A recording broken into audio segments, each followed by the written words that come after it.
Good morning sir, good morning, sorry good evening. ठीक है, अच्छा देखो, बेसिकली ये रोज गुड मॉर्निंग गुड इवनिंग के चक्कर में मैं भूल जाता हूँ कब इवनिंग होता है कब मॉर्निंग होता है। अच्छा, तो बेसिकली मैं आपको क्या बताऊँगा, मैं आपको आज इकोनॉमिक्स पढ़ाने वाला हूँ। और इकोनॉमिक्स में मैं आपको क्या बताने वाला हूँ, इकोनॉमिक्स के अंदर मैं आपको बताने वाला हूँ सर आज इलास्टिसिटी ऑफ डिमांड चल रहा है। ठीक है, माइक्रो इकोनॉमिक्स में specially for CA foundation, CS entrance, CMA foundation, BCom students also. ठीक है, तो आपको आज मैं बताने जा रहा हूँ sir elasticity of demand measure कैसे होता है। ठीक है, आप लोग इकोनॉमिक्स में काफ़ी दिनों से डिमांड पढ़ रहे हो। ठीक है, तो डिमांड के अंदर बहुत सारा चीज़ मैंने आप लोगों को ऑलरेडी बता चुका, तो इतना तो नॉलेज आपको हो ही गया है कि डिमांड क्या है। और इलास्टिसिटी ऑफ डिमांड के बारे में तो मैं लास्ट वीक आपको काफ़ी सारा क्वेश्चंस भी करवाया। ठीक है, तो कैलकुलेशन सिखाया, बहुत सारा चीज़ मैं लास्ट वीक करवाया था इलास्टिसिटी ऑफ डिमांड पे। डिमांड क्या है, लॉ ऑफ डिमांड क्या है, exceptions to the law of demand क्या है। ठीक है, इसका तो मैं प्रैक्टिकली आपको ईच एंड एवरी पॉइंट में बात किया, वेवलेन इफेक्ट, फिर आपका exception to the law of demand का ईच एंड एवरी पॉइंट। ठीक है, वो हर एक चीज़ मैं आपके साथ डिस्कस किया। तो आज मैं आपको इलास्टिसिटी मेजर करने के बारे में बता रहा हूँ। ठीक है, इलास्टिसिटी मेजर करना है मतलब measurement of elasticity of demand. इसमें बहुत सारा मेथड है, आपको एक एक मेथड थोड़ा सा डिटेल्स में समझना होगा। एक इंटरेस्टिंग फैक्ट क्या है इलास्टिसिटी या फिर डिमांड एनालिसिस का एक इंटरेस्टिंग फैक्ट क्या है प्रैक्टिकल लाइफ में, जब as a chartered as a company secretary आप कंपनी का हिस्सा बनते हो ना। ऐसे आज ही कुछ स्टूडेंट्स को प्लेसमेंट मिला है, तो एक स्टॉक मार्केट के ऊपर का पढ़ाई किया था, CA में इंटरमीडिएट किया था, बीकॉम किया था, अभी स्टॉक मार्केट में स्पेशलाइजेशन किया था, तो उनको जॉब मिला। तो किसी किसी का ज्वाइनिंग था, लेटेस्ट कुछ महीने से चल रहा है। नो नो मैं उनके साथ बात कर रहा था कि भाई कंपनी आपसे क्या मांग रहा है। ठीक है, न्यूली ज्वाइन है, तो मैं सोचा कि पूछ लेते हैं कि भाई स्टूडेंट से क्या पूछ रहा है कंपनी। तो कंपनी का कुछ डिमांड है। ठीक है, किससे, कैंडिडेट से जिनको वो जॉब दे रहे हैं। ठीक है, तो जो भी सैलरी उनको मिल रहा है वो तो अलग मैटर है। इनिशियल स्टेज में जो फ्रेशर्स के तौर पे ज्वाइन कर रहा है सर, एनुअल 3 लाख, 3,50,000, 4 लाख के पैकेज में इनिशियल स्टेज में जा रहा है सर। फ्रेशर्स मतलब कोई प्रीवियस एक्सपीरियंस नहीं है, 3 लाख 3.5 लाख का पैकेज से स्टार्ट कर रहा है। उसके बाद धीरे धीरे वो लोग इंसेंटिव्स करेगा। ठीक है, अलग अलग और भी उनका डिमांड बढ़ेगा ना। क्वेश्चन इज दैट मैं किसको कितना मिल रहा है, किसको कितना जॉब में दे रहा है, that is not my point. ठीक है, किसी को 4 लाख मिले, किसी को 5 लाख, किसी को 10 लाख, हाँ, किसी को 15 लाख का पैकेज मिल जाए, किसी को 35 लाख का। As a chartered accountant recent date में चार्टर्ड या CMA को सर 15-18 लाख का एवरेज पैकेज मिल रहा है, और मैक्सिमम पैकेज 35-40 लाख तक का भी मिल रहा है कंप्लीट CA के बाद या CMA के बाद।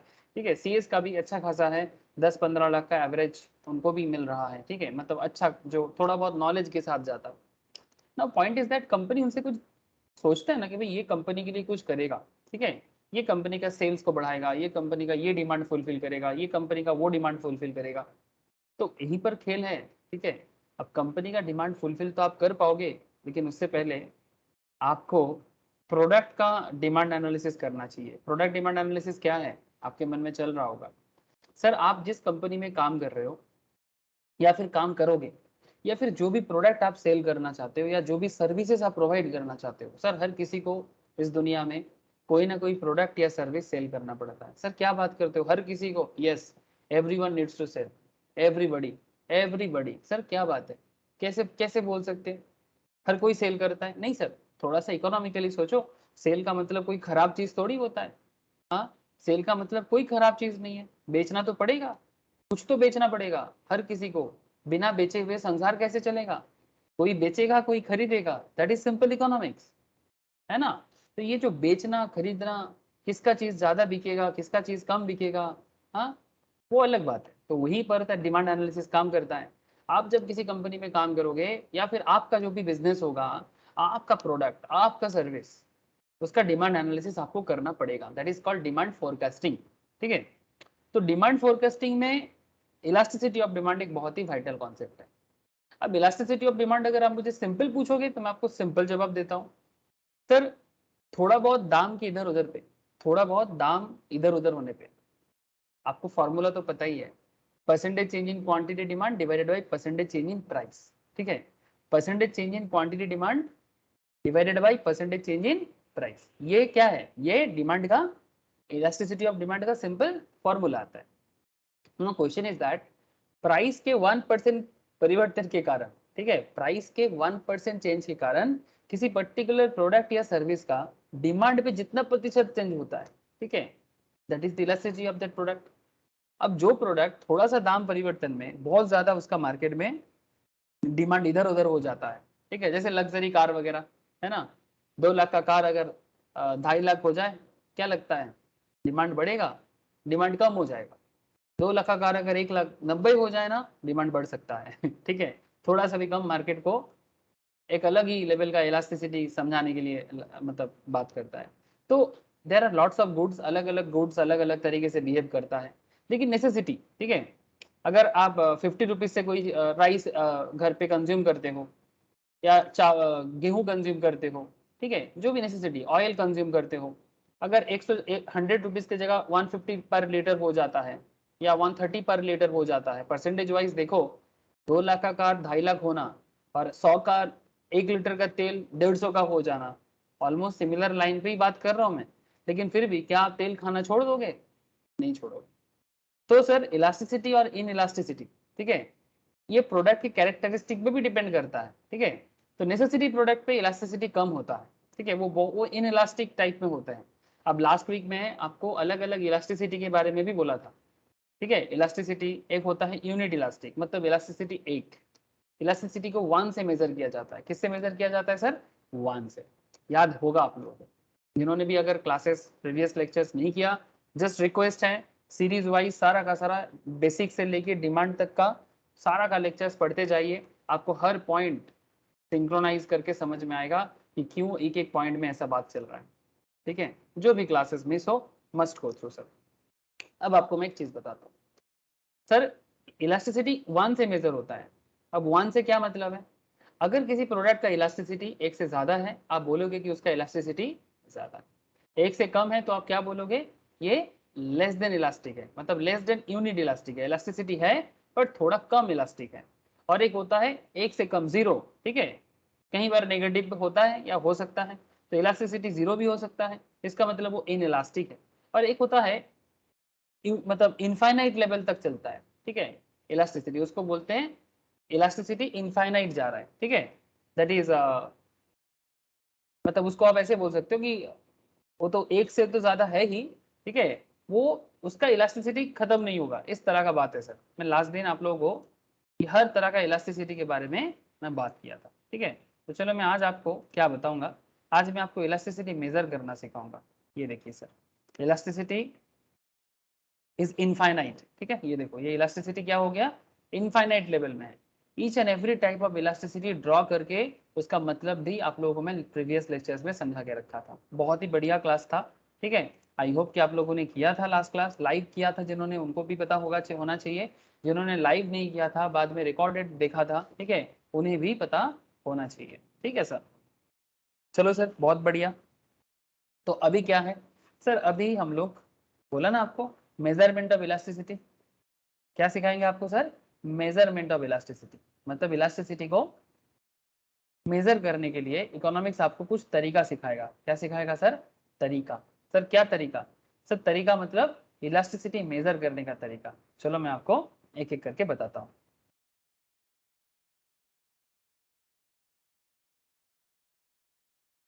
जैसे एक तरीका होता है सर मेजरमेंट करने का, इलास्टिसिटी को मेजर करने का, 2-3 बहुत ही पॉपुलर कॉन्सेप्ट है। उसमें से एक कॉन्सेप्ट है सर पॉइंट इलास्टिसिटी। क्या कॉन्सेप्ट है सर, पॉइंट। एक है पॉइंट, दूसरा एक बहुत ही पॉपुलर है आर्क, ठीक है, मैं आपको हर पॉइंट के बारे में बताता हूँ। Point, point elasticity, arc elasticity, total outlay method, ऐसा वेरियस काइंड्स ऑफ मेथड देखा जाता है इलास्टिसिटी को मेजर करने के लिए। Different economics different type of concept use करता है, ठीक है, डिफरेंट कंट्री डिफरेंट कंपनीज भी उसको अलग अलग तरीके से यूज करते हैं, जो उसको सुइटेबल लगता है वो यूज कर सकता है, नो इशू, ठीक है। आर्क भी बहुत फेमस है, पॉइंट भी बहुत फेमस है, total outlay is also famous. Sir समझाओगे क्या, सर यस, समझाने के लिए तो स्टार्ट किए हैं। तो पॉइंट इलास्टिसिटी क्या है वो थोड़ा मैं आपको समझाऊंगा। सर पॉइंट इलास्टिसिटी को समझाने के लिए मैंने थोड़ा सा इकोनॉमिक्स का यूज तो करूंगा ही, और जरूरत पड़ने से मैं बायोलॉजी का भी यूज करूंगा। सर बायोलॉजी, हाँ सर बायोलॉजी, ठीक है, सर डोंट वरी, ठीक है, बायोलॉजी सुन के आप मतलब दिमाग खुद का मत खराब कीजिए, बिकॉज यहाँ पर बायोलॉजी का कुछ रेफरेंस लेंगे इलास्टिसिटी को समझाने के लिए, जस्ट एंटरटेनमेंट बोल सकते हो आप, या फिर only for understanding purpose. So don't worry, एक एक करके सब समझ में आएगा। Point elasticity of demand is the price elasticity of demand at a particular point on the demand curve. तो बेसिकली जब डिमांड को किसी पर्टिकुलर पॉइंट में, डिमांड कर्व के किसी पर्टिकुलर पॉइंट पे इलास्टिसिटी को मेजर करोगे तो उसको पॉइंट इलास्टिसिटी का नाम दिया जाता है।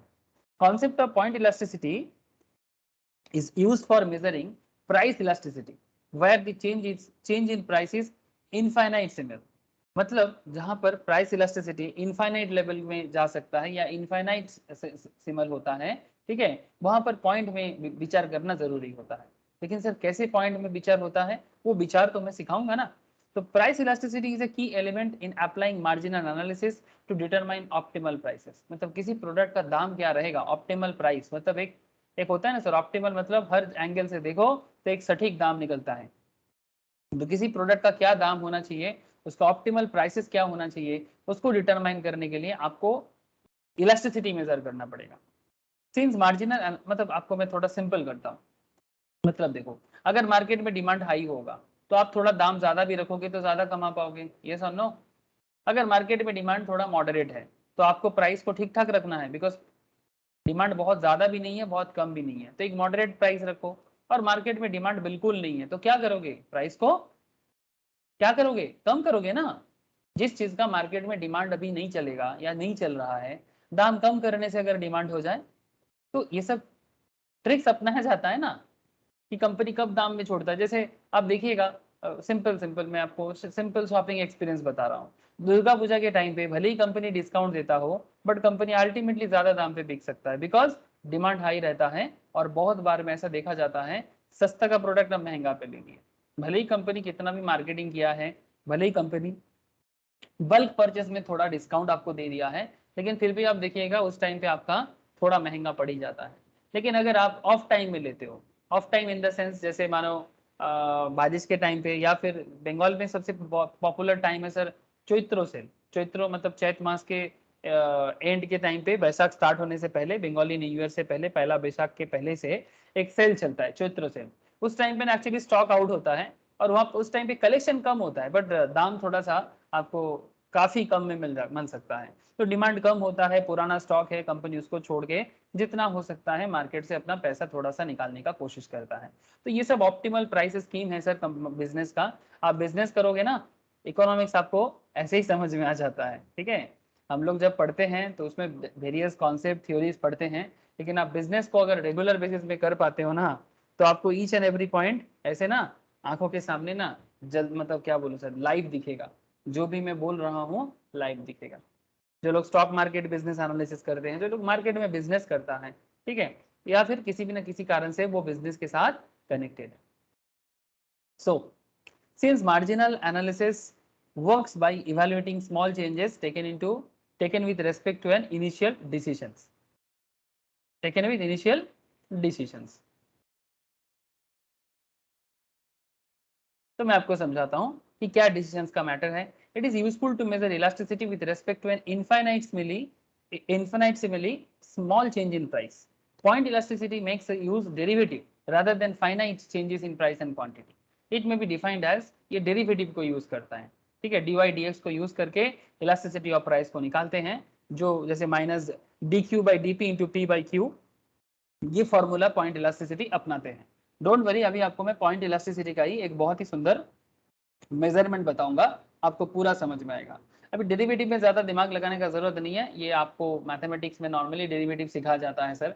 तो जिन लोग स्पेशली सीए के अंदर मैम के पास जो लोग मैथ्स का क्लास करते हैं उनको मैम डेरिवेटिव सिखाते हैं। और अगर आपको डेरिवेटिव स्पेशली सीखना है, ठीक है, जिनका मैथ्स नहीं है वो जरूर बोलो, तो आपको मैं मैम का डेरिवेटिव का कुछ लेक्चर्स हो सके तो बताऊंगा, या फिर मैम के क्लास आप क्लास करोगे ना तो डेरिवेटिव आपको सीखने को मिल जाएगा, ठीक है। So where dq by dp is the derivative of quantity with respect to price at point on the demand curve, and p and q are the price and quantity at that point, economists generally use the word elasticity to refer point elasticity.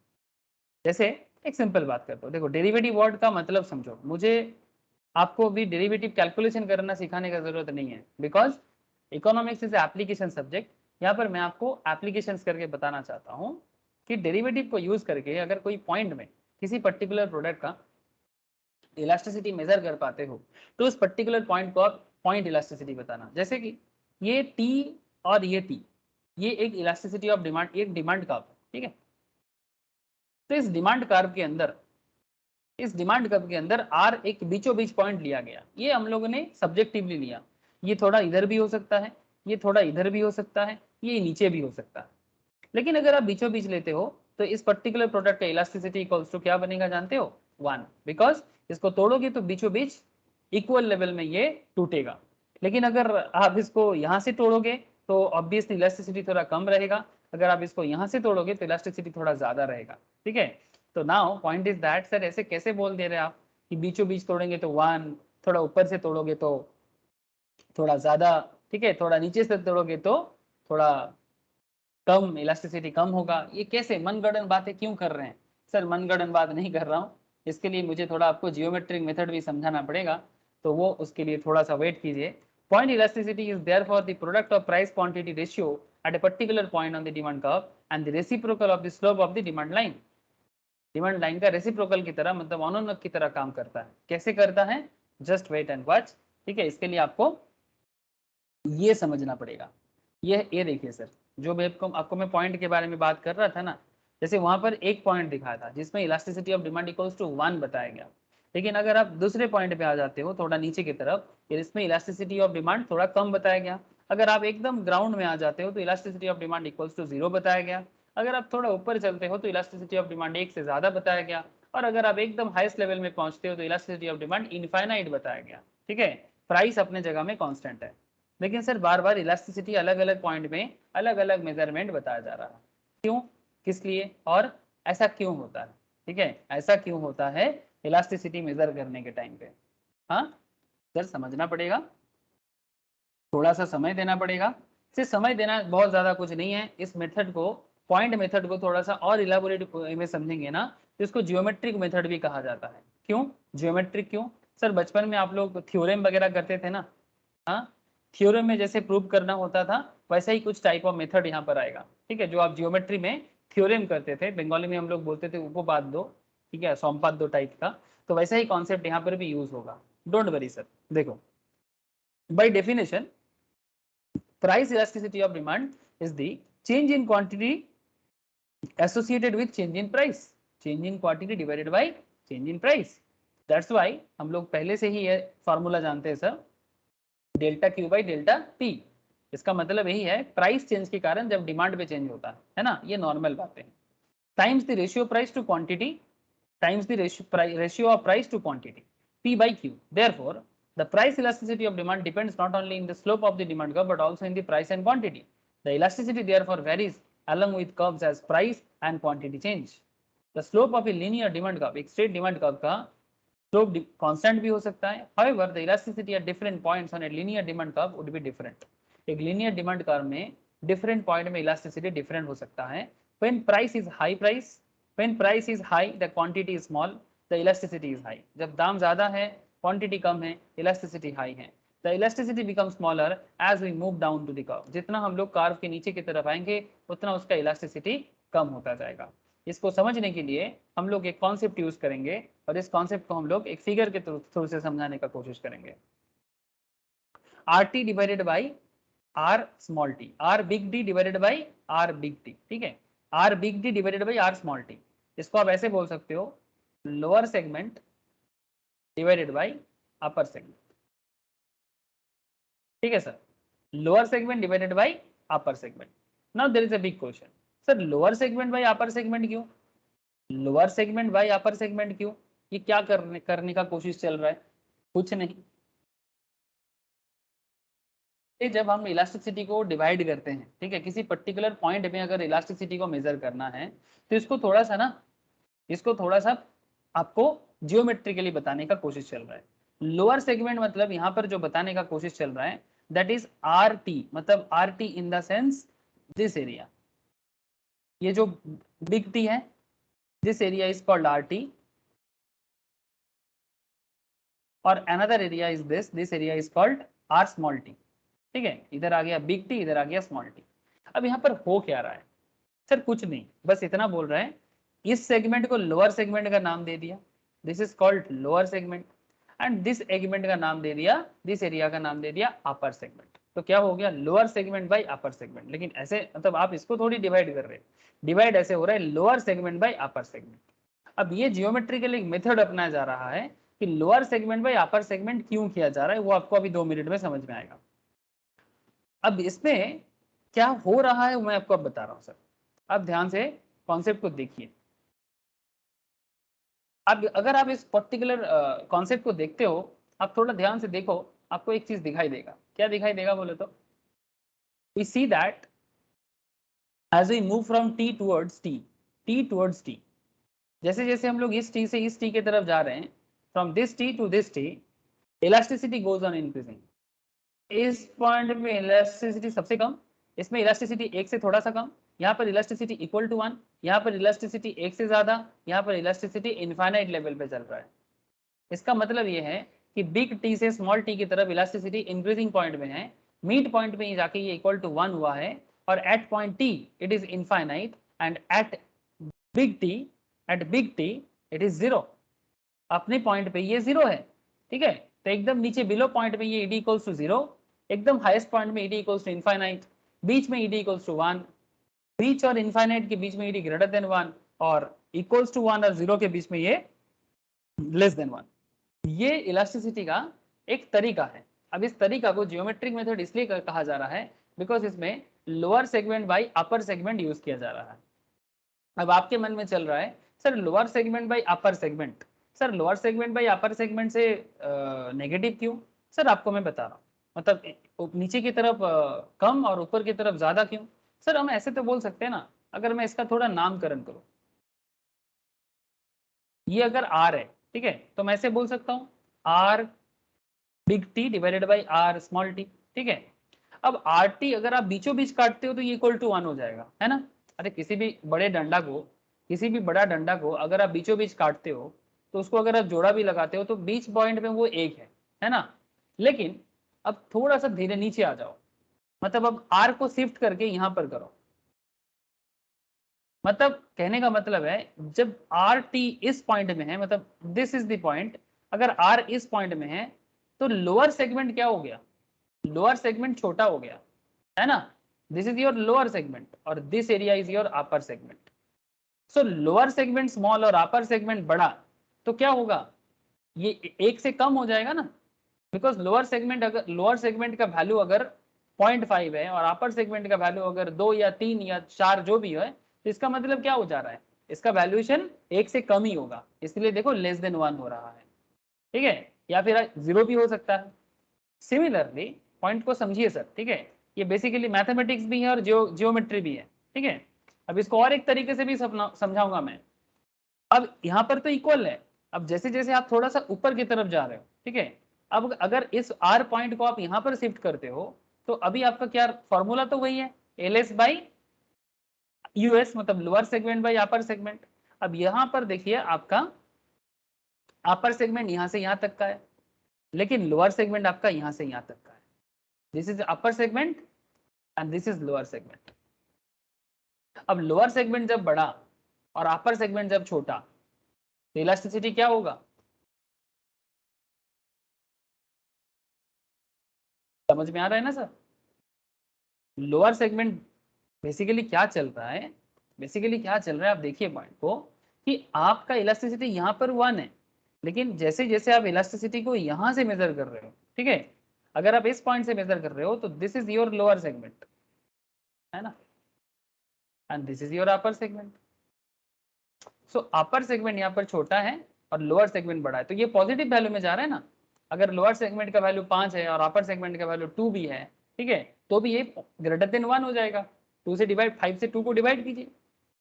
तो basic point ये है कि जैसे जैसे आप इसको geometrically देखते जा रहे हो ना, ये जितना नीचे की तरफ इसको खींचोगे वो लेस देन 1 इक्वल्स टू 0 की तरफ भागेगा, जितना ऊपर की तरफ बढ़ाओगे ये ग्रेटर देन 1 और देखते देखते इनफाइनाइट तक भी जाता है।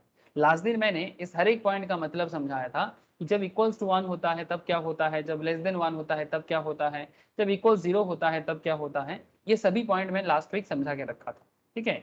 समझा के रखा था, इसका प्रमाण ये है सर, ये देखिए सर, यहाँ पर मैंने ईच पॉइंट का एनालिसिस दिया था। न्यूमेरिकल मेजर ऑफ इलास्टिसिटी, 0 का क्या मतलब, greater than 0 but less than 1 का क्या मतलब, 1 का क्या मतलब, greater than 1 but less than infinity का क्या मतलब, और इंफिनिटी का क्या मतलब। I will discuss, I already discussed each and every point with previous class, ठीक है। तो सर ये तो मैं समझ गया, या फिर आप लोग भी इसको समझ गए, लेकिन अभी हमें कुछ और चीज भी आपको बताना पड़ेगा। सर क्या चीज बताना पड़ेगा? सर ज्यादा कुछ नहीं, ये जो आपको मैं पॉइंट इलास्टिसिटी समझाने का कोशिश कर रहा हूँ, ये आप इलास्टिसिटी को किसी पर्टिकुलर पॉइंट में मेजर कर सकते हो, ठीक है। आप इलास्टिसिटी को किसी पर्टिकुलर पॉइंट में मेजर कर सकते हो। अब इसको अगर आप एक ह्यूमन बॉडी के साथ कम्युनिकेट करें तो जियोमेट्रिकली तो आपको समझ में आ ही रहा है, lower segment by upper segment का मैथ्स है। अगर लोअर सेगमेंट 5 है, अपर सेगमेंट 2 है, ठीक है, लोअर सेगमेंट 5 है, अपर सेगमेंट 2 है, तो 5/2 ही क्या हो जाएगा, ग्रेटर देन 1 ही होगा ना। सिंपल डिवाइडेशन करो, ठीक है।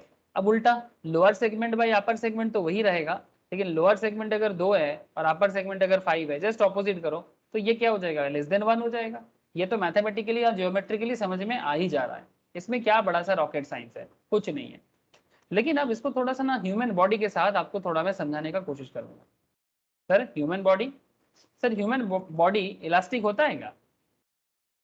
हाँ सर, थोड़ा बहुत इलास्टिसिटी ह्यूमन बॉडी में जरूर है ना। लेकिन सर बॉडी पार्ट्स में, डिफरेंट पार्ट्स में डिफरेंट इलास्टिसिटी है, क्या ऐसा बोलना सही रहेगा? In our body parts different parts have different elasticity, क्या ये कहना बहुत गलत होगा सर? ऑब्वियसली ना, है ना। हमारे शरीर में डिफरेंट एरिया डिफरेंट इलास्टिसिटी दिखाते हैं, है ना।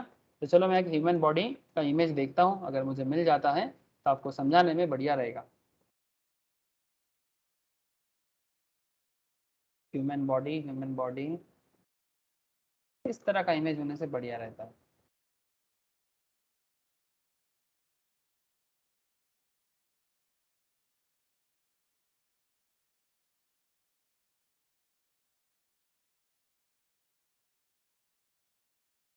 आपको शायद ऐसा लग रहा है कि सर ह्यूमन बॉडी से आप क्या समझाने वाले हो, है ना।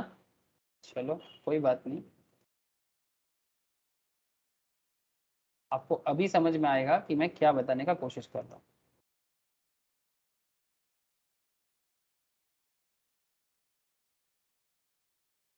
जस्ट मुझे एक ठीक ठाक सा बॉडी चाहिए,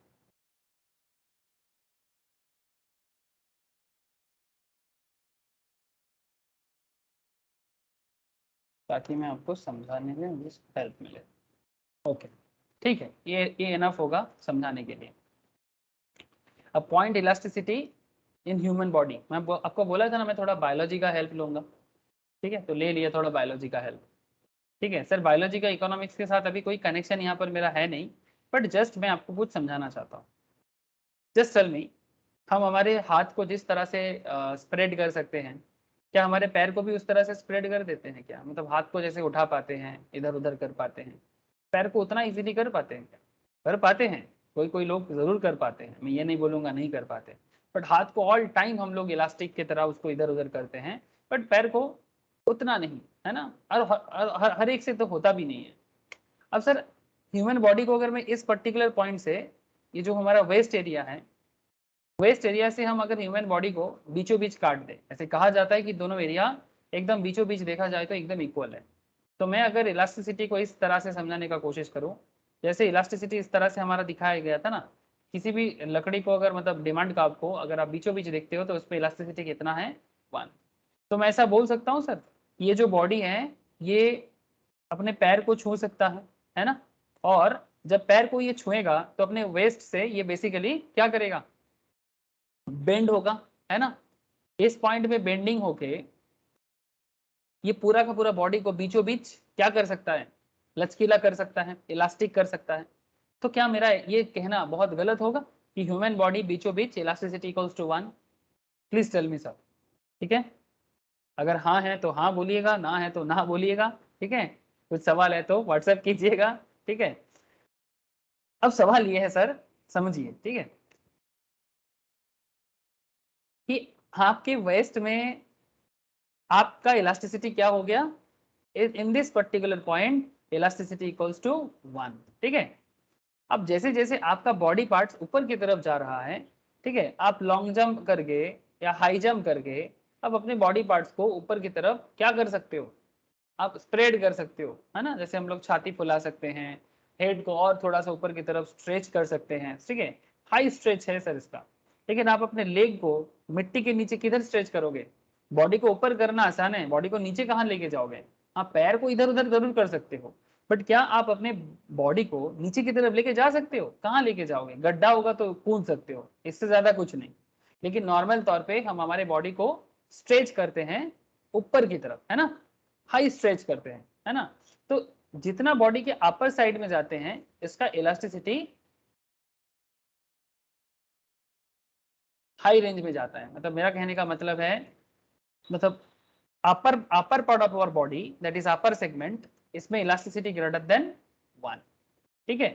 चाहे हैंड्स ले लो, पूरा बॉडी पार्ट्स को अगर आपको ऊपर की तरफ थोड़ा सा स्ट्रेच करना हो तो आप इसको ईडी ग्रेटर देन 1 या ईडी इक्वल्स टू इन्फिनिटी तक जा सकते हो, depending on man to man, ठीक है। जो बहुत ज्यादा जंप कर सकता है या हाई हाई में अपने आप को छलांग मार सकता है, ठीक है, जंप करके वो अपने आप को इन्फिनिटी तक लेके जा सकता है। लेकिन जितना आपको नीचे की तरफ आना है, जैसे जब आप घुटने पे आ जाओगे आपका इलास्टिसिटी क्या हो जाएगा, लेस देन 1, इलास्टिसिटी आपका लेस देन 1। एकदम इधर आ जाओगे तो इलास्टिसिटी इक्वल्स टू 0, बिकॉज इसको आप किधर लेके जाओगे, इसमें स्ट्रेचेबिलिटी उतना नहीं है, ठीक है। तो बीचों बीच आपका इलास्टिसिटी इक्वल्स टू 1 है, जितना ऊपर की तरफ जाओगे elasticity greater than 1, elasticity infinite तक जा सकता है। लेकिन नीचे की तरफ आओगे हर एक पॉइंट में आपका elasticity greater than less than 1 से लेके 0 तक आ सकता है सर। तो ऐसे आप बोल सकते हो इलास्टिसिटी जब पॉइंट में डिसाइड किया जाता है, इलास्टिसिटी जब पॉइंट में डिसाइड किया जाता है 0 टू इन्फिनिटी तक इसका पूरा ये स्प्रेड हो सकता है, इलास्टिसिटी ऑफ एनी प्रोडक्ट, ठीक है। ये तो मैं जस्ट ह्यूमन बॉडी को एग्जाम्पल के तौर पे यूज किया सर, मेरा और कोई इरादा नहीं था, it's just an example for your understanding कि किस तरह से मैंने पॉइंट में इलास्टिसिटी को मेजर करने का कोशिश कर रहा था, ठीक है। अब इसमें प्रोडक्ट वाइज भी जब किसी पर्टिकुलर बिजनेस पॉइंट में ड्यूरिंग द टाइम पे आप इलास्टिसिटी को मेजर कर सकते हो, ठीक है। कि दुर्गा पूजा के टाइम पे इलास्टिसिटी थोड़ा सा ज्यादा होता है, ठीक है, या नॉर्मल टाइम पे इक्वल्स टू 1 रहता है, समर सीजन में इलास्टिसिटी थोड़ा कम हो जाते हैं, depending on the time to time आपका पॉइंट भी बदल सकता है। प्राइस रेंज आप वैसा ही रख सकते हो जो भी आपका प्रोडक्ट का प्राइस है। तो ये एक तरीका है सर इलास्टिसिटी को मेजर करना। This particular method is also known as point elasticity as well as, बोलो सर, जियोमेट्रिक मेथड, अभी अभी बोला ना,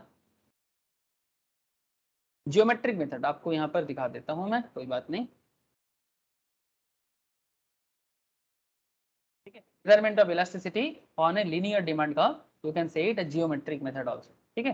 तो बेसिकली जियोमेट्रिक मेथड में आप किसी पर्टिकुलर पॉइंट में किसी प्रोडक्ट का इलास्टिसिटी मेजर करते हो, ठीक है। समझ में आ रहा है सर, ये पॉइंट किसी भी सिचुएशंस में आ सकता है। ह्यूमन बॉडी तो जस्ट एक एंटरटेनिंग कॉन्सेप्ट था और कुछ नहीं, एक जस्ट अंडरस्टैंडिंग के लिए। अनदर एक बहुत ही पॉपुलर टेक्निक है आर्क इलास्टिसिटी। सर आर्क का मतलब क्या होता है, सर आर्क का मतलब होता है प्रेशर पॉइंट। प्रेशर, प्रेशर में डिमांड होता है ना सर, अरे बोलो, जब चाप पड़ता है तो डिमांड बढ़ता है ना।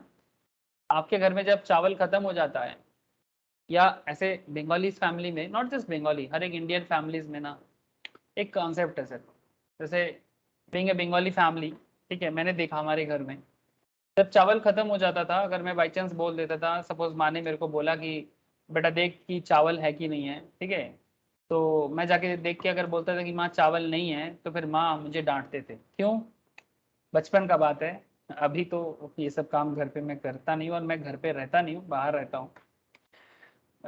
तो उस टाइम पे मुझे ये इस तरह का बताया जाता था कि चावल नहीं है ये नहीं बोलना चाहिए, point point to be noted sir, चावल नहीं है ये नहीं बोलना चाहिए, ऐसा बोलने के लिए बोलता था सर कि बोलो कि चाल ज्यादा है ठीक है, हाँ, बंगाली में हम लोग ऐसे बोलते थे चाल बाड़ोंतो, ठीक है, बाड़ोंतो मतलब कम हुआ है, प्रेशर हुआ है, क्या करना पड़ेगा, डिमांड को बढ़ाना पड़ेगा, या डिमांड को आपका डिमांड तो है ही, डिमांड तो ऑलरेडी बढ़ गया है, सप्लाई बढ़ाना पड़ेगा, ठीक है।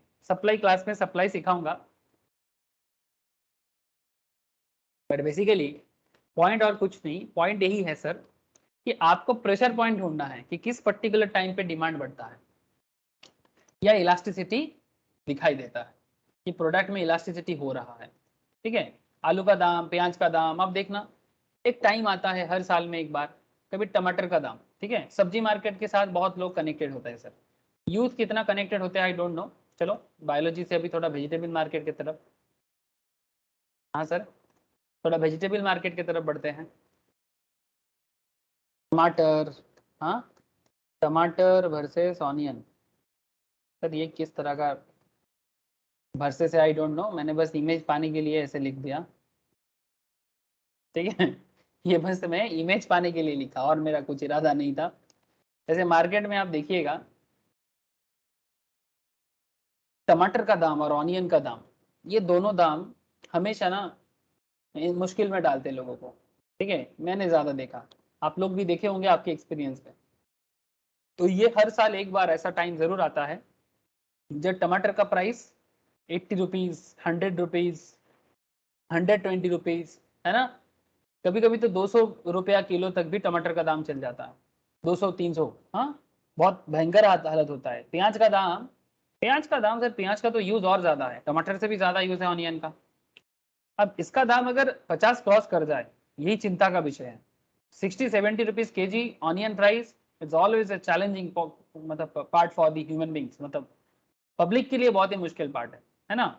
और जब ये 150-200 छू जाए, ठीक है, तो ये और चैलेंजिंग हो जाता है, ठीक है, बिकॉज डेली नेसेसिटीज है, इसको रेगुलर बेसिस में डिमांड भी बहुत है इसका, इसका सप्लाई अगर मेंटेन नहीं होता है तो बहुत मुश्किल होता है। तो बेसिकली आर्क का कॉन्सेप्ट ये है, चाप को देखना, ठीक है।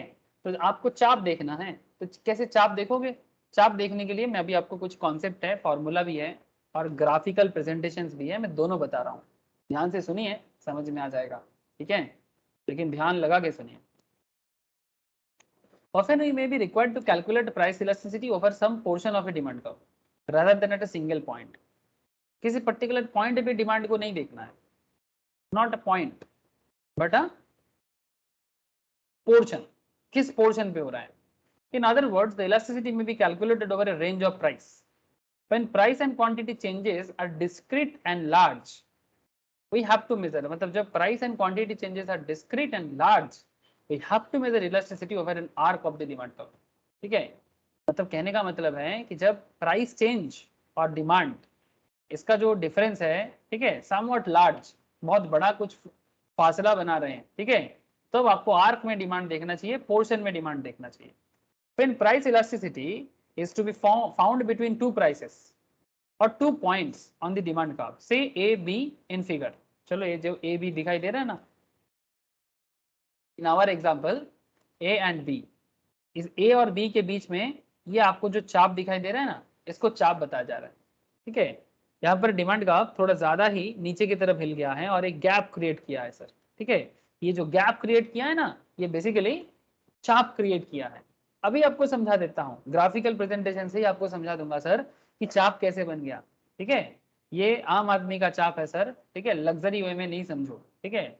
Don't try to understand in luxury way, आम आदमी का प्रेशर का बात चल रहा है, आपको अभी समझ में आ जाएगा। देयरफॉर क्या होता है देखो, because elasticity is found by using original price and quantity figure as base will be different from one derived by using new price and quantity figures. Therefore, in order to avoid confusion, rather than choose the initial or final price and quantity, the mid method is used. The average of the two price and quantities are taken as original and new. मतलब basically पुराना दाम और नया दाम, पुराना demand और नया demand, ठीक है। पुराना दाम में कितना डिमांड होता था, न्यू दाम में कितना डिमांड हो रहा है, इसको लेके थोड़ा कंफ्यूजन है कि पुराना दाम से न्यू डिमांड, पुराना दाम और पुराना डिमांड और न्यू दाम और न्यू डिमांड, इसमें इसमें इसको लेके काफी झगड़ा है। तो झगड़ा को बंद करने के लिए एक स्टैटिस्टिक्स यूज किया जाता है एवरेज करने का, ठीक है। तो उसमें मिड पॉइंट फॉर्मूला लगाया जाता है, approximation of the actual percentage change in is a variable, but it has the advantage of consistent elasticity values when price moves in either directions. मैं आपको अभी कैलकुलेशन समझाता हूँ, फिर ग्राफ समझाता हूँ, चलो सर। अब इसको समझने के लिए माइनस को थोड़ा सा क्या करना होगा, इग्नोर करना होगा। चलो look at the example.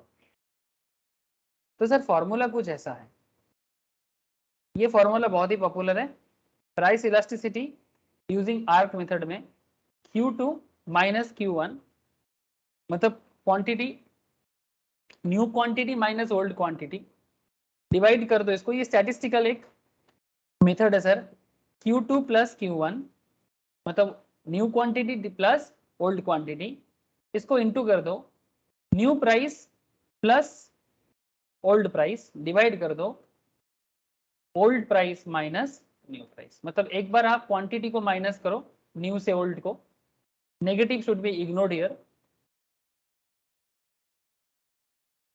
New quantity और ओल्ड क्वांटिटी का डिफरेंस देखो, उसको डिवाइड करो प्लस साइन से। सिमिलरली प्राइस में आप प्लस को ऊपर दो, नेगेटिव को माइनस को नीचे दो, ठीक है। इस तरह से आपको फॉर्मूला देखना है। ये इलास्टिसिटी ऑफ प्राइस का एक स्टैटिस्टिकल मेथड है, आर्क को मेजर करने का, एवरेज प्राइस निकालने का। एग्जाम्पल के तौर पे आप इसको समझो, if we have to find elasticity of demand for headphones, ठीक है, अगर आपको हेडफोन का इलास्टिसिटी ऑफ डिमांड देखना है, से फॉर एग्जाम्पल हेडफोन का दाम चल रहा था 500, P1 से दाम गिर के 400 हो गया। जब दाम 500 था तब आप 100 क्वांटिटी ऑर्डर करते थे, अब दाम 400 हुआ, अब 150 क्वांटिटी ऑर्डर कर रहे हो। अब इलास्टिसिटी कैसे मेजर करोगे, बहुत सिंपल हो जाएगा सर, कोई कॉन्सेप्ट कोई प्रॉब्लम नहीं है। अब देखो Q1 Q2 सब कुछ आपको पता है, तो Q2 कितना 150 minus 100 divided by 100, sorry 150 plus 100, ठीक है, जस्ट पुट इनटू कर दो, P2 कितना है 400 प्लस कर दो 500 डिवाइड कर दो P2 मतलब 400 माइनस 500। सर माइनस को इग्नोर करना है यहाँ पर, ठीक है, तो जस्ट इसको कैलकुलेट करो, इधर 50 का डिफरेंस है, इधर 250 आएगा, ऊपर में 900 आएगा और इधर 100 आएगा। माइनस को इग्नोर करके कर रहे हैं, ठीक है, बिकॉज हमें बिस चेंज से मतलब है। तो जब आप इसको सॉल्व करते हो 50 बाई 250 इंटू 900 बाई 100 इजीली निकल जाएगा ना सर, बहुत ज्यादा मुश्किल का मैटर नहीं है। यहाँ पर 0 0 काटो, यहाँ पर 0 0 काटो, यहाँ 0 काटो, यहाँ 0 काटो, ठीक है, तो इधर ऊपर हो गया 45, इधर हो गया 25, 5 5 25, 5 9 45, 9/5, 9 डिवाइडेड बाई 5 करो 1.8 आ ही जाएगा, गारंटी है, ठीक है, 1.8 आ जाएगा। तो 1.8 का मतलब क्या है, इलास्टिसिटी एक से ज्यादा है, ठीक है, मोर देन इलास्टिक है, मतलब इलास्टिसिटी हेडफोन का है, इलास्टिसिटी हेडफोन का है। इसका मतलब ये जो प्रेशर पॉइंट क्रिएट हो रहा है दाम कम होने के कारण या ऑपोजिट दाम बढ़ने के कारण, अब इस प्रेशर पॉइंट को दिखाने का तरीका क्या है, this is the zone. Price क्या था, वेरी वेरी पॉपुलर पॉइंट था, प्राइस हमारा था 500, सॉरी प्राइस था 500, दाम नीचे गिरा 400 हुआ, तो चाप क्रिएट हो रहा है मार्केट में। जैसे ही प्रेशर क्रिएट हुआ, ठीक है, प्रेशर मतलब डिमांड बढ़ जाएगा, ठीक है, डिमांड का प्रेशर बढ़ेगा, अरे हाँ या ना, बिल्कुल बढ़ेगा ना सर, 500 का चीज जब 400 में मिलता है डिमांड प्रेशर जरूर बढ़ता है। तो जब प्राइस 500 का था तब आप 100 क्वांटिटी ऑर्डर करते थे, इसलिए आपका डिमांड कब तब यहाँ तक था। जैसे ही 400 हुआ, आप अभी 150 यूनिट ऑर्डर करने के लिए रेडी हो गए। तो इसके कारण आपके ये जो डिफरेंस है Q से Q1 का जो डिफरेंस है, इसी डिफरेंस को आप यहाँ पर शो किया। अब इसके बीच में आपका डिमांड कब तो यहाँ से निकल गया, लेकिन ये जो गैप है यही तो गैप है ना सर, इस यही तो गैप है आपका। आप अगर एक बार 2 मिनट के लिए डिमांड का आपको भूल जाओ, आपको पता चल रहा है ना, this is the gap area. ये गैप एरिया को फुलफिल कर रहा है ए और बी पॉइंट, ठीक है, जो आपका प्रेशर पॉइंट है ना। अब ये जो प्रेशर पॉइंट आपको यहाँ पर मिल रहा है, इसको फुलफिल करना आपका कॉन्सेप्ट है। मतलब आपको चाप कहाँ फील हुआ, जैसे ही मार्केट गिरा आपको खरीदना पड़ा, या आप खरीदे या डिमांड क्रिएट हुआ, तो दिस इज आर्क इलास्टिसिटी। और इसी से बिजनेसमैन का बिजनेस भी चलता है, ठीक है, इस तरह से बिजनेसमैन का बिजनेस भी चलता है, बिकॉज वो कंज्यूमर बिहेवियर को इस तरह से कंट्रोल करता है। आगे आगे मैं आपको पढ़ाऊंगा कंज्यूमर बिहेवियर, ठीक है, कंज्यूमर बिहेवियर, कंज्यूमर सरप्लस, बहुत इंपॉर्टेंट कॉन्सेप्ट है सर, बजट एनालिसिस, ठीक है, ये सभी इकोनॉमिक्स के अंदर आपको सिखाया जाएगा, ठीक है। तो ये आर्क मेथड है सर, प्रेशर क्रिएट करना, पर इग्नोर करो माइनस को। यहाँ पर इसका आर्क का वैल्यू कितना हुआ सर, 1.8 वैल्यू हुआ, मतलब elasticity of demand greater than 1 है sir. Elasticity of demand equals to 1.8 है, that means elasticity greater than 1 है। इक्वल्स टू 1 होने से प्रेशर थोड़ा कम होता, ठीक है, एक और लेस देन 1 होने से प्रेशर और कम होता, मतलब यहाँ प्रेशर है, हेडफोन मार्केट में प्रेशर है।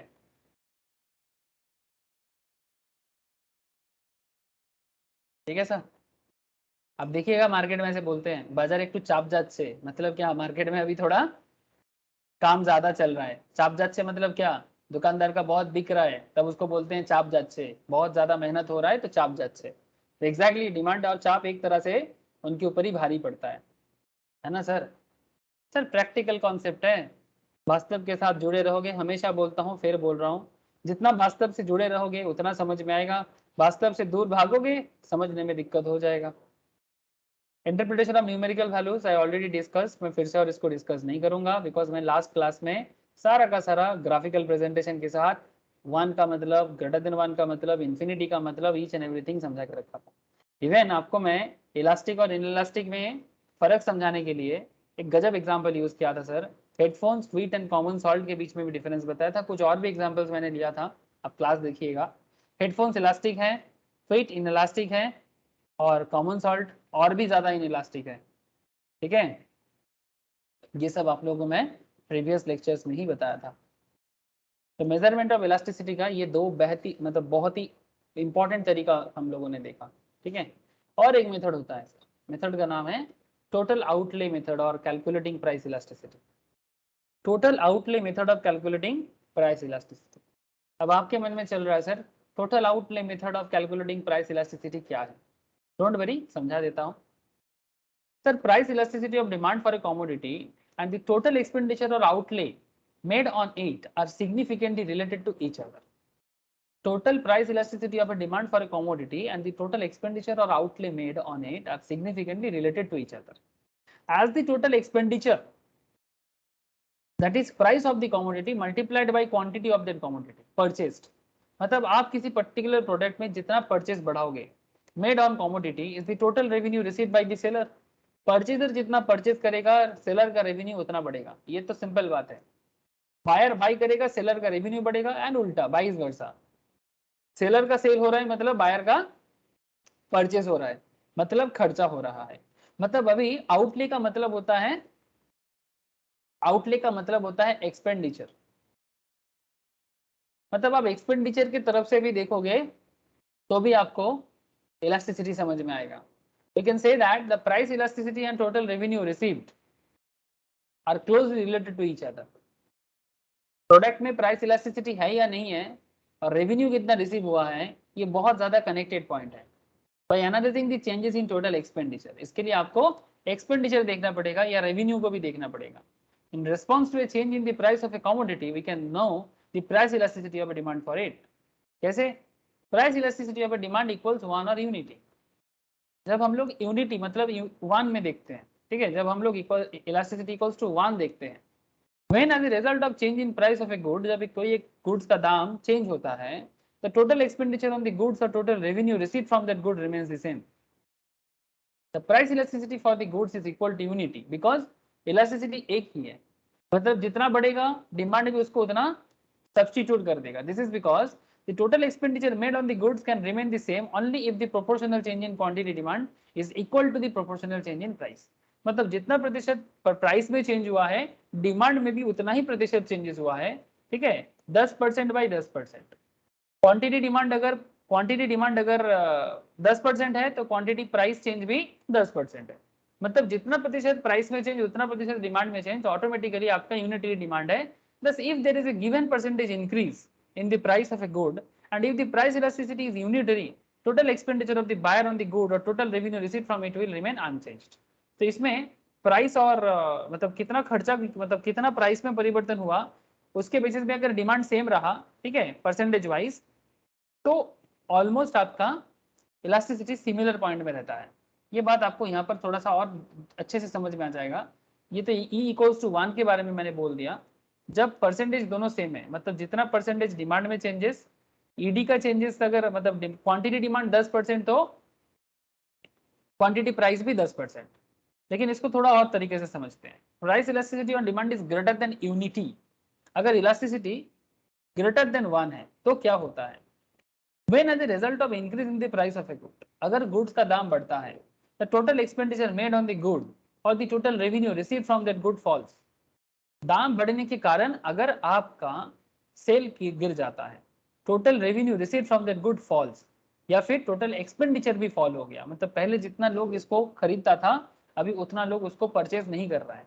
और when as a result of decrease in price, या फिर ऑपोजिट सोचो, when as a result of decrease in price या फिर दाम कम होने के कारण total expenditure made on the good और total revenue receive from that good increases. दाम कम होने के कारण रेवेन्यू और एक्सपेंडिचर दोनों बढ़ रहा है। वी से that price elasticity of demand is greater than unity. तब हम बोलेंगे कि इलास्टिसिटी एक से ज्यादा है, बिकॉज दाम जब कम हुआ था तब डिमांड बढ़ा था, दाम जब बढ़ गया था तब डिमांड भी कम हो गया था। इन आवर एग्जांपल हेडफोन्स को ही ले लेते हैं। As a result of fall in price of headphones 500 to 400, the total revenue from headphones कितना हो गया था? 500 हेडफोन का 100 का सेल हुआ था 50,000। लेकिन जैसे ही दाम 400 हो गया, 400 हेडफोन 150 करके सेल किया, 150 क्वांटिटी सेल किया, कितना हुआ? 60,000। तो पहले आप 50,000 कमाते थे रेवेन्यू, अभी 60,000 रेवेन्यू कमाया आपने, indicating elastic demand for headphones. Similarly, had the price of headphone increased from rupees 400 to 500, अगर 400 से 500 का हेडफोन का दाम बढ़ जाता तो 50,000 से 60,000, मतलब 60,000 पहले कमाते थे, बाद में 50,000 कमाओगे, कम हो जाएगा। The demand would fall 150 to 100, indicating a fall in the total revenue received from 60,000 to 50, showing elastic demand for headphones। ठीक है, तो जिस गुड्स में इलास्टिसिटी रहता है उसमें इलास्टिसिटी ऐसे नजर आता है सर। ठीक है, तो इसमें जिस गुड्स में इलास्टिसिटी एक से ज्यादा होगा, जिस गुड्स में इलास्टिसिटी एक से ज्यादा होगा, जैसे कि हेडफोन्स का, उसमें आपको इस तरह का कॉन्सेप्ट दिखाई देगा। दाम बढ़ने से डिमांड में फॉल करेगा, दाम कम होने से डिमांड बढ़ेगा, इसका मतलब वो इलास्टिसिटी हाई है। ठीक है, समझ में आ रहा है sir? Elasticity high. Luxury goods में ऐसा होता है। ठीक है, दामी कंप्यूटर्स वगैरह में होता है। समझाने के लिए मैं क्या ले सकता हूँ, बहुत कुछ है। थोड़ा सा एक्सपेंसिव लैपटॉप, नॉर्मल लैपटॉप में भी बात कर सकते हैं।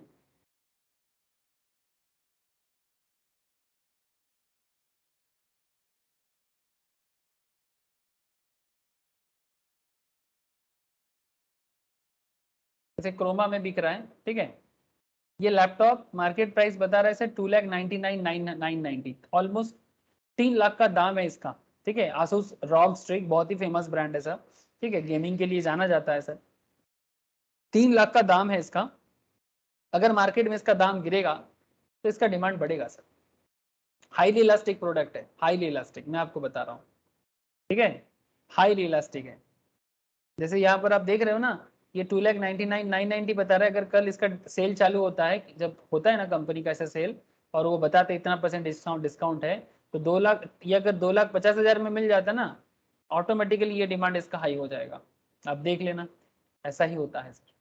ठीक है, so these are the examples of elastic goods का, मतलब जिसका इलास्टिसिटी एक से ज्यादा होगा। तो ये एक्सपेंडिचर से भी समझ में आ जाता है और रेवेन्यू से भी समझ में आ जाता है कि इलास्टिक गुड्स का बिजनेस है कि इनइलास्टिक गुड्स का बिजनेस है। द मेन ड्रॉबैक क्या है सर? अच्छा, ड्रॉबैक से पहले आपको और एक चीज बता देता हूँ। Price elasticity of demand is less than unity. जब इलास्टिसिटी एक से कम है, एक से कम, तो तब क्या होता है? तब सोचो, ध्यान से सुनो। When as a result of increase in the price of a good, जब किसी प्रोडक्ट का प्राइस बढ़ेगा, total expenditure made on the good और total revenue receive from the good बढ़ेगा। मतलब आप समझो सर, प्राइस बढ़ा है प्रोडक्ट का, फिर भी लोगों का रेवेन्यू भी बढ़ा है और खर्चा भी बढ़ा है। और when as a result of decrease in this price, total expenditure made on the goods और total revenue receive from that good falls, we से that the price elasticity of demand is less than unity. Sir कैसे? In example of wheat. ठीक है, हम लोग पहले wheat का example पढ़े थे, है ना, क्लास में ही पढ़ चुका था सर। व्हीट इन इलास्टिक है, सॉल्ट इन इलास्टिक है। क्या होता है व्हीट के केस में? As a result of fall in price क्या होगा? लोग पहले से ज्यादा व्हीट खरीदेगा, तो व्हीट फ्रॉम ₹20 पर केजी से 18 पर केजी हुआ। Total revenue receive from wheat falls from 10,000, 20 into 500 करके, दाम कम हुआ है तो आप 520 ले रहे हो, ठीक है। पहले जब दाम 20 था तो आप 500 के जी, मतलब बेसिकली आप 500 लेते थे 20 पर केजी करके, ठीक है। जैसे ही दाम कम हुआ अब 520 तो बढ़ा दिए, लेकिन आपका दाम कम हो गया, कितना हो गया 9360 हो गया। 20 केजी पर केजी से 20 से लेके 18 में आ गया, और आपने क्वांटिटी तो बढ़ाया 520 केजी के लिए, लेकिन आपका वैल्यू चेंज हो रहा है। देखो 10,000 कमा रहे थे, यहाँ पर 9,360 हो गया, indicating inelastic demand for wheat. Similarly, we can show that as a result of increase in the price of wheat 18 to 20, वहां से भी उल्टा होगा, 9360 से 10,000 हो जाएगा। मतलब जब व्हीट का दाम बढ़ रहा है, जब व्हीट का दाम बढ़ रहा है 18 से 20, तब क्या हो रहा है, revenue receive from wheat increase from 9360 to 10,000।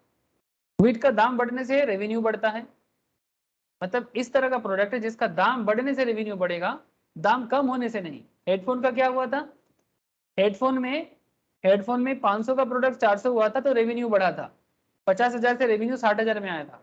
यहाँ पर दाम बढ़ने से रेवेन्यू बढ़ता है, 18 का प्रोडक्ट 20 होगा तो रेवेन्यू बढ़ेगा। डेली नेसेसिटीज प्रोडक्ट में ऐसा ही होता है, दाम बढ़ने से थोड़ा रेवेन्यू बढ़ता है, लेकिन थोड़ा सा लग्जरियस यूज वाला प्रोडक्ट में दाम कम होने से रेवेन्यू बढ़ने का चांसेस होता है, ठीक है। ये मार्केट में देखा जाता है sir. I hope you understand sir, थोड़ा सोचिए, ठीक है, थोड़ा सोचिए। 18 का गेहूं 20 का हो गया, जब 18 केजी था पर केजी का 9360 आपका रेवेन्यू होता था, जब 20 हो गया आपका रेवेन्यू 10,000 हुआ। दाम बढ़ा तो रेवेन्यू बढ़ा, नॉर्मली उल्टा है ना, दाम बढ़ने से सेल बढ़ना चाहिए, लेकिन यहाँ पर दाम बढ़ा, सेल बढ़ा है, लेकिन रेवेन्यू उस हिसाब से नहीं बढ़ा। या फिर आप ऐसे सोचो, पहले 20 केजी था अब 18 केजी हो गया, पहले 10,000 का रेवेन्यू था लेकिन अभी 9,360 का हो गया। तो ये एक्चुअली डायरेक्ट रिलेशनशिप है, और ऐसे केस में इलास्टिसिटी कैसा होता है सर, लेस देन 1 का होता है, ठीक है। इसको इनइलास्टिक भी बोल सकते हो, या लेस देन यूनिटी बोला जाता है। क्या बोला जाता है, लेस देन यूनिटी, एक से कम, ठीक है। The main drawback of this method is that by using this we can only say whether the demand for a good is elastic or inelastic. We cannot find out exact coefficient or price elasticity. ये जो total outlay method है, ये method का सबसे बड़ा drawback यही है कि इसके थ्रू से आप किसी भी गुड्स को इलास्टिक है कि इनइलास्टिक है ये बता जरूर सकते हो, बट उसके साथ कोई कोएफिशिएंट या कोई ज्योमेट्रिकल पॉइंट को यूज करके प्राइस इलास्टिसिटी को मेजर प्रॉपर वे में नहीं कर सकते, एग्जैक्ट वे में नहीं कर सकते। जैसे आप हेडफोन को आर्क में एग्जैक्ट मेथड मेजर कर रहे थे, ठीक है, या फिर आपको मैं पॉइंट में मेजर करना भी सिखाया पॉइंट इलास्टिसिटी के थ्रू है, ठीक है। टोटल आउटले में ये थोड़ा सा इसका मुश्किल होता है। Why should a business firm be concerned about elasticity of demand? एक business firm elasticity of demand को लेकर इतना चिंतित क्यों होता है? The reason is that degree of elasticity of demand predicts how change in price of a good will affect the total revenue earned by the producers. कितना price change के कारण रेवेन्यू में परिवर्तन आ रहा है from the sale of that good. जैसे headphone हो गया, जैसे सॉल्ट हो गया, जैसे गेहूं या व्हीट हो गया। The total revenue is defined as the total value of sales of a goods or services. It is equal to the price multiplied by the quantity sold. Basically ये क्या है और कुछ नहीं, जितना प्राइस है उसको क्वांटिटी सोल्ड के साथ इंटू करो, रेवेन्यू मिलेगा, इसमें और क्या बड़ी बात है। लेकिन यही समझने के लिए आपको इलास्टिसिटी बार बार समझाया जा रहा है। रेवेन्यू क्या है सर? सर रेवेन्यू मतलब total revenue, price into quantity. Normally मैं मार्केट से पहले रेवेन्यू पढ़ाता हूँ, बट यहाँ पर डिमांड में भी रेवेन्यू बता देता हूँ सर, काम आएगा। जितना प्रोडक्ट का प्राइस रहेगा उसको क्वांटिटी सोल्ड से इंटू करो तो आपको रेवेन्यू मिलेगा। अगर कोई प्रोडक्ट 10 का है, अगर आप 500 पैकेट सेल कर रहे हो तो 5,000 का रेवेन्यू आया, और क्या।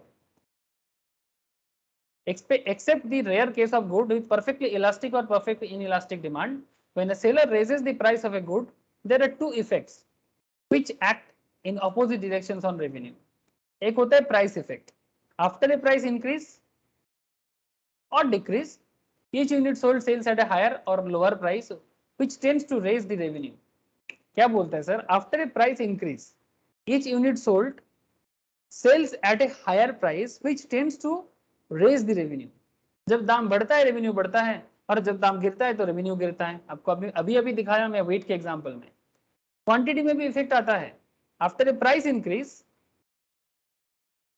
फ्यूअर यूनिट्स आर सोल्ड, दाम बढ़ने से यूनिट्स सेल होना कम हो जाएगा, which tends to lower the revenue.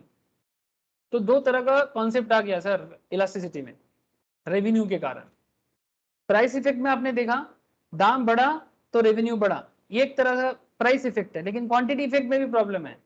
जब जब जब गेहूं का दाम 18 से 20 हो गया, 520 केजी की जगह क्वांटिटी कितना ले रहे हैं, 500। So after a price increase fewer units are sold, 520 की जगह 500, which tends to lower the revenue। तो एक तरफ रेवेन्यू बढ़ता है तो दूसरी तरफ रेवेन्यू घटता है, तो ऑटोमेटिकली ये क्या हो जाता है, सेटअप हो जाता है ना। Try to understand price effect और क्वांटिटी इफेक्ट, दोनों इफेक्ट यहां पर आ गया जो रेवेन्यू के कारण होता है। What will be the net effect on total revenue? It depends on which effect is stronger. Price effect stronger है या quantity effect stronger है? कौन सा इफेक्ट स्ट्रॉन्गर है? अगर प्राइस स्ट्रॉन्गर है तो फिर रेवेन्यू ज्यादा होगा, अगर क्वांटिटी है तो फिर रेवेन्यू थोड़ा सा कम हो जाएगा। If the price effects which tends to raise total revenue is stronger of the two effects, then total revenue goes up. If the quantity effect which tends to reduce total revenue is stronger, then total revenue goes down. क्या strong है वो देखना पड़ेगा, ठीक है, quantity या price. ठीक है, अगर प्राइस के कारण मार्केट में डिमांड ज्यादा हुआ है, ठीक है, प्राइस नॉर्मली रेवेन्यू को बढ़ाता है, लेकिन अगर प्राइस के कारण रेवेन्यू नहीं बढ़ पाया, ठीक है, और उधर क्वांटिटी का प्रॉब्लम हुआ, तो वो देखना पड़ेगा भाई किसके कारण हुआ है। The price elasticity of demand tells us what happens to the total revenue when price changes. Its size determines which effect, the price effect or quantity effect, is stronger. If demand for a good is unit elastic, मतलब equals to 1, the price elasticity of demand is equals to 1. An increase in price or decrease in price does not change the total revenue. In this case, quantity effect of the price effect exactly balance each other. When price rise from P to P1, the gain in a revenue is equal to loss in a revenue due to lost sales area. आपको दिखा देता हूँ, देखो equals to 1 में क्या होता है, दाम बढ़ेगा, पहले P था, पहले दाम 400 था, दाम बढ़ के 500 हुआ, बढ़िया है। लेकिन जब दाम 400 था तब क्वांटिटी डिमांड अच्छा था, 400 दाम में आप 100 हेडफोन, अच्छा 400 500 से बढ़िया रहेगा इसमें। आप गेहूं का एग्जांपल लो, दाम पहले 18 था, बाद में 20 हुआ। जब 18 था तब आप 500 केजी ऑर्डर करते थे, 520 केजी।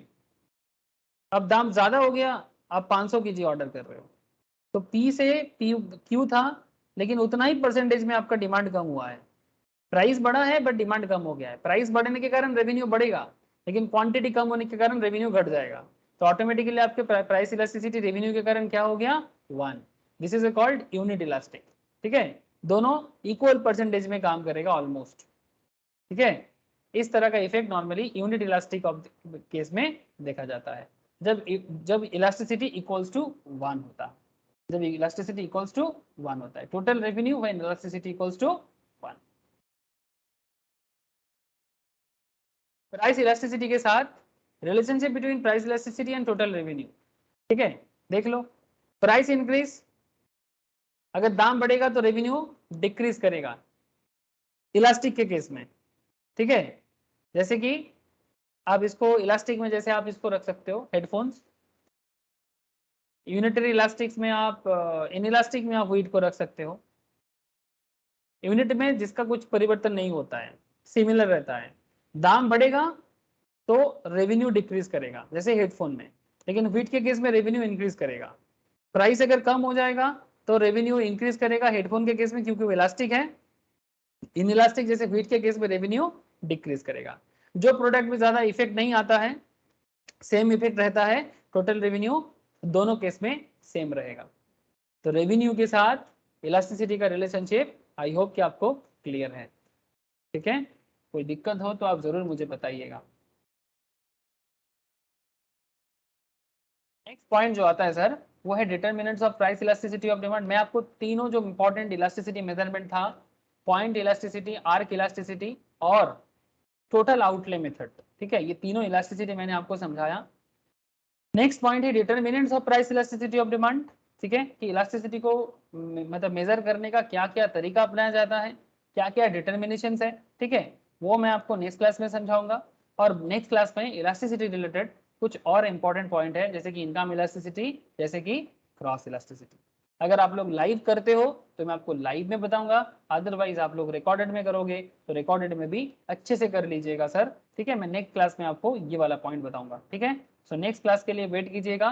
क्रॉस इलास्टिसिटी और इनकम इलास्टिसिटी, ये मैं आपको दोनों बहुत ही इंपॉर्टेंट बात बताने जाऊंगा, ठीक है। फिर जाके मैं इलास्टिसिटी ऑफ डिमांड को कंप्लीट करूंगा और एक बहुत ही इंटरेस्टिंग कॉन्सेप्ट, अच्छा कुछ क्वेश्चंस भी कराऊंगा सर, ठीक है, कुछ एग्जांपल क्वेश्चंस भी कराऊंगा, कैलकुलेशंस वगैरह जो इलास्टिसिटी ऑफ डिमांड से जैसे लास्ट दिन कराया था, ठीक है। ग्राफिकल प्रेजेंटेशंस भी तो जैसे मैं दिखाता रहता हूँ वो भी दिखाऊंगा। और एक बहुत ही वाइटल चीज मैं नेक्स्ट दिन आपको बोलूंगा सर, एडवर्टाइजमेंट से कैसे इलास्टिसिटी क्रिएट होता है, ठीक है, बिजनेस में, जो आप लोगों को जानना चाहिए। मार्केटिंग फील्ड में बहुत काम आता है, ठीक है, बिजनेस को डेवलप करने में बहुत काम आता है, और डिमांड फोरकास्ट करना सिखाऊंगा। मतलब इतना सारा चीज सीखने के बाद आप किस तरह से आपके बिजनेस को या किसी और के बिजनेस में अगर आप जॉब कर रहे हो, डिमांड को फोरकास्ट कैसे करोगे, इतना सारा डिमांड एनालिसिस सीखने के बाद, ठीक है, बहुत यूजफुलनेस है इसका, ठीक है। तभी जाके आप as a chartered, as a CS, as a CMA, as a commerce professionals, as a MBA professional, जो भी आप कर रहे हो, जो भी बन रहे हो, ठीक है, आपको बहुत हेल्प मिलेगा। लेकिन नॉलेज के साथ ही आप अपने आप को एक कंपनी के साथ जब जॉब करोगे, जब अपना खुद का बिजनेस करोगे, ईच एंड एवरी एंगल से अपने आप को संभाल सकते हो। तो that's the benefit of understanding economics, ठीक है। तो अच्छे से समझते रहिए, कोई डाउट रहेगा तो घर में जरूर पूछिए, मुझे नहीं लगता डाउट है, बट हो सकता है डाउट रह गया हो, ठीक है। तो मुझे जरूर आप पूछिएगा कि किस पॉइंट में डाउट है, अगर डाउट रहेगा तो मैं नेक्स्ट क्लास में जरूर क्लियर करूंगा सर, ठीक है। तो आज के लिए इतना ही है सर, ठीक है। मैं आपको जो मेन मेजरमेंट पॉइंट था सब बता दिया, ठीक है। अब बाकी जो पॉइंट नेक्स्ट क्लास में डिस्कस करूंगा वो भी आपको बता दिया।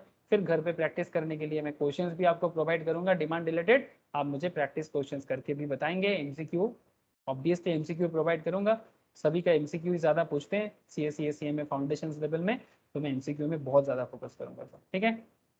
ठीक है sir, theory of demand and supply में जितना ही, जैसे डिमांड कंप्लीट होगा फिर मैं सप्लाई स्टार्ट करूंगा, ठीक है। Okay sir, thank you, bye, tata, tata sir, okay, good night.